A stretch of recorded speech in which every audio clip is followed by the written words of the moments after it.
You are listening to How to Get Over Your Ex, episode number 181, Self-Abandoning or Self-Partnering.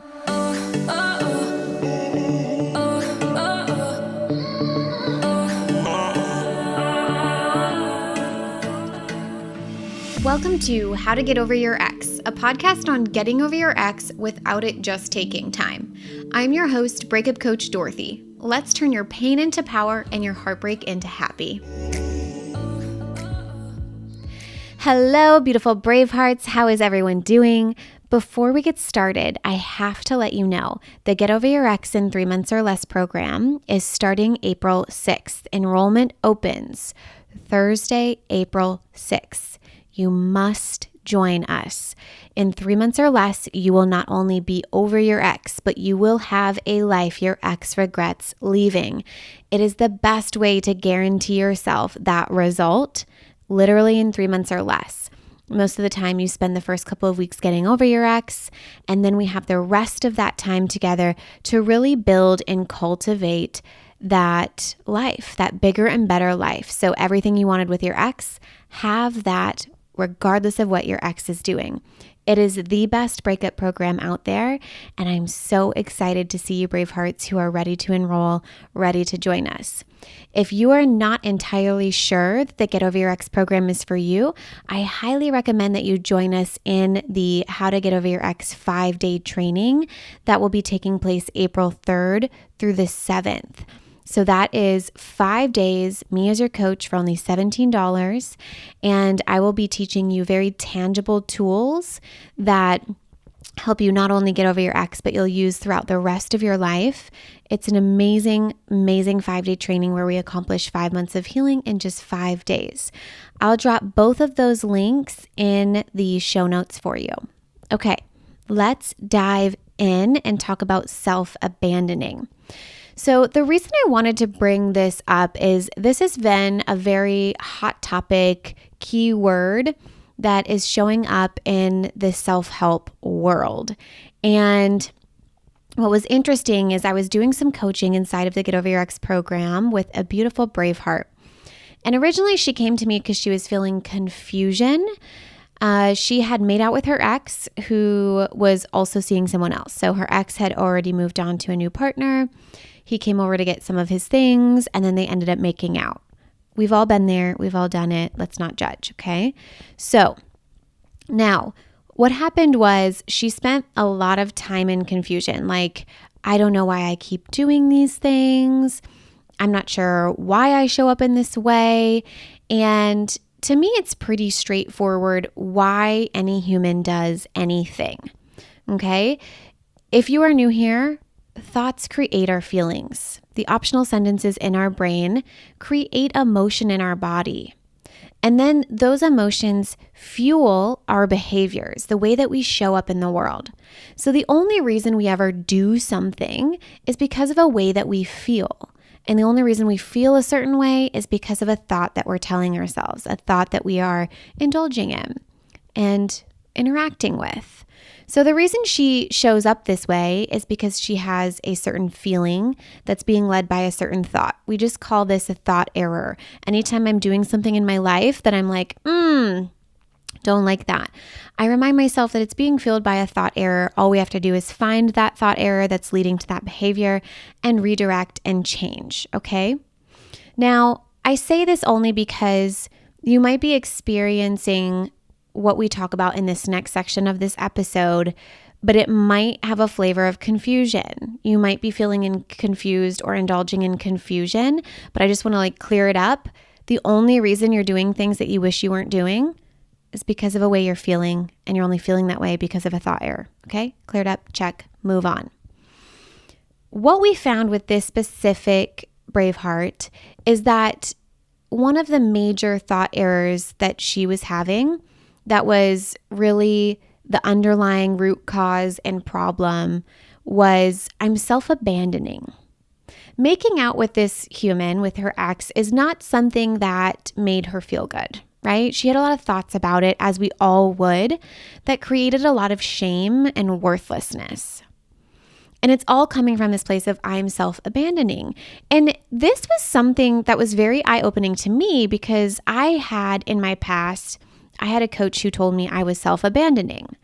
And it never made me feel good. Like when I truly believed that I was self-abandoning, it never led to an action that was good because I was feeling like ass. I was feeling like the same way my client was feeling, shame and worthlessness, like I should be doing better, I should know better, right? So when I was thinking and when my client was thinking I'm self-abandoning, she experiences shame and worthlessness. When she is feeling shame and worthlessness, think about how she's showing up, how you might show up if you were experiencing shame and worthlessness. She would participate in things that kept her in that place. She would continue to make out with him, continue to entertain conversation. She would then beat herself up, negative self-talk, tell herself that she knows better, right?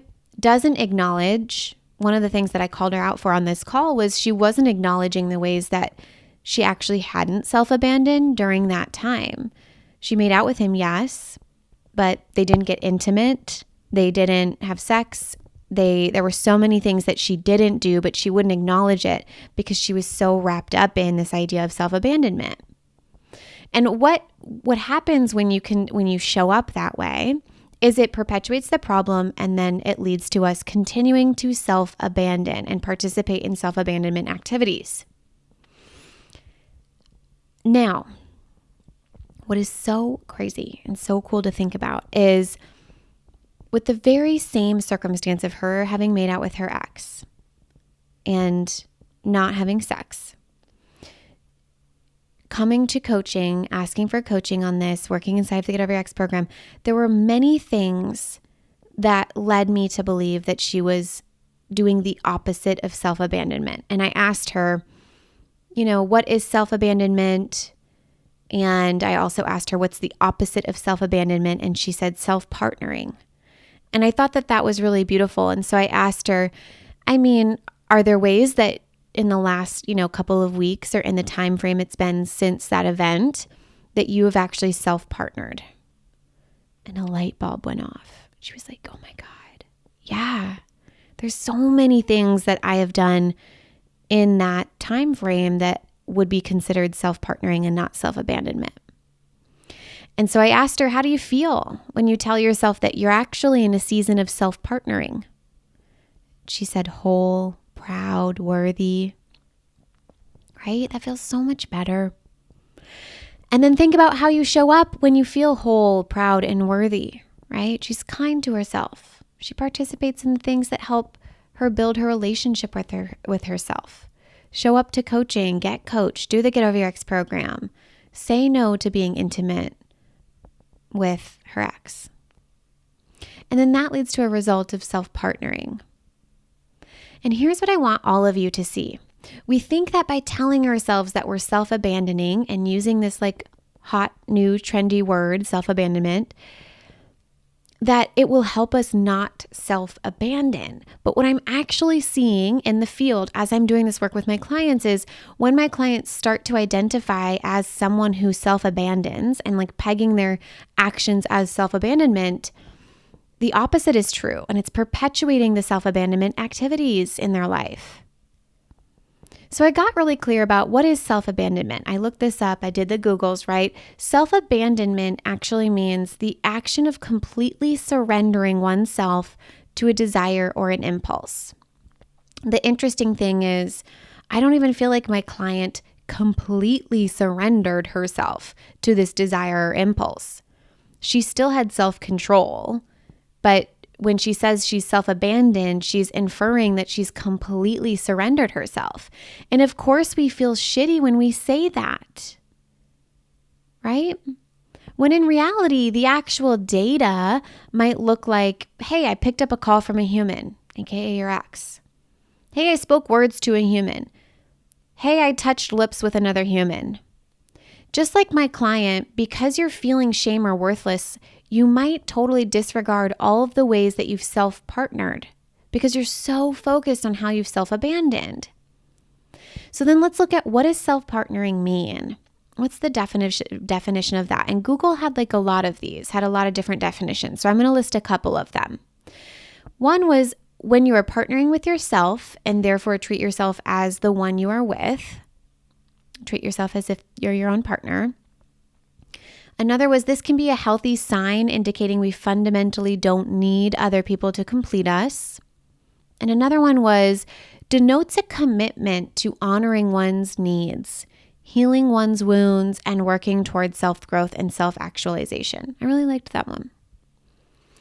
There were many ways that my client self-partnered in her experience of the last couple of weeks, right? Like we said, she didn't have sex with her ex. She showed up. She got coached about the situation. She joined the program. She decided how she wanted to do things differently next time.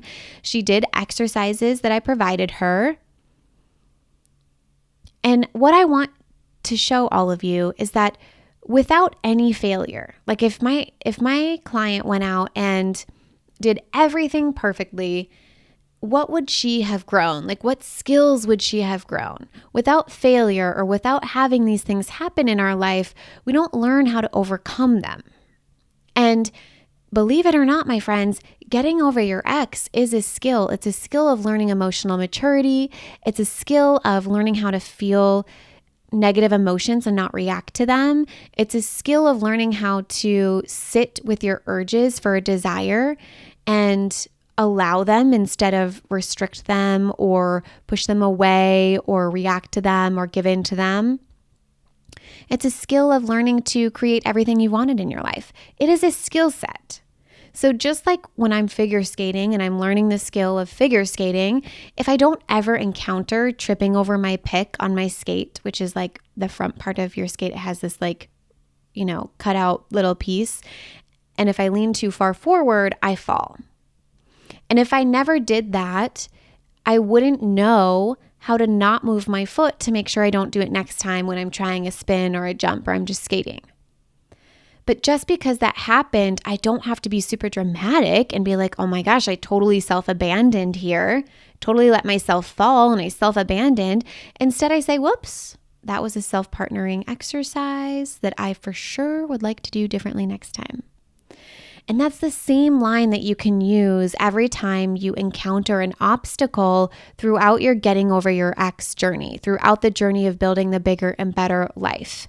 You are going to have things come up and you have the option to identify as someone who self-abandons, or you have the option to identify as someone who's learning to self-partner, who's growing that self-partnership, who is having many different exercises within self-partnering, and we don't do all of them perfectly. Okay? All right, my brave hearts, I love you so much. I hope to see you inside of the Get Over Your Ex program, where we take these tools, we take these concepts, and we apply them to a completely new level so that you guarantee yourself a life bigger and better than the one that you had with your ex. I love you all so much. Enrollment opens April 4th, don't forget, or April 6th. And I will talk to you all next time. If you're loving the How to Get Over Your Ex podcast and you want to learn how to get over your ex in 3 months or less to build a life better than the one you thought you had with your ex, I would like to personally invite you to my next group course where we take everything you've learned here on the podcast and apply it to your life. Come check it out at www.lifecoachdorothy.com.